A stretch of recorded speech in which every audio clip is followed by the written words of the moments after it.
La minute de silence dans les écoles a été, pour certaines écoles, on dit 200, il y en a peut-être plus, difficilement acceptée et reçue dans certains quartiers. Et tous les témoignages des enseignants désemparés sont alarmistes.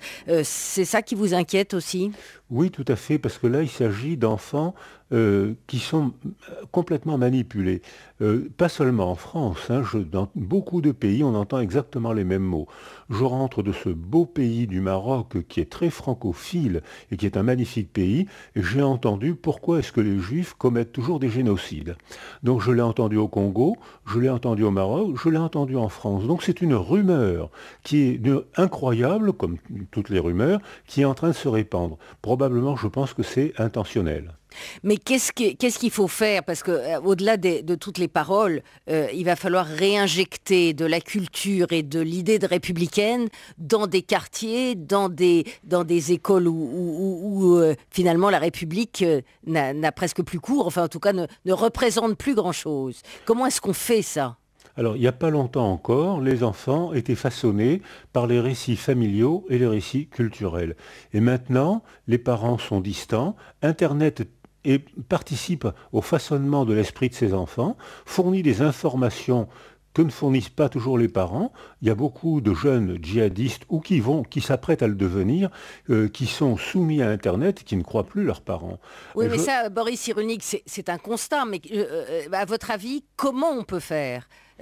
Par quels moyens? Est-ce que c'est par l'école? Est-ce que, comme on dit aux familles, comment on réinjecte la République laïque dans ce pays?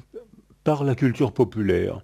On avait actuellement une culture distante par Internet ou une culture distante par les performances commerciales, du sport, de la musique. Et je pense que c'est la culture populaire, comme on le voit de plus en plus en Italie ou dans d'autres pays. Il faut des mauvaises équipes de football amateur. Il faut des musiciens médiocres qui iront, comme dans les années d'après-guerre en France, qui iront faire des petites musiques sur le trottoir. Il faut des bals populaires. Il faut le TNP, où des quarts d'ouvriers venaient d'Aubervilliers pour écouter Gérard Philippe dans Lorenzo Show. C'est ce qu'ils ont fait dans les favelas.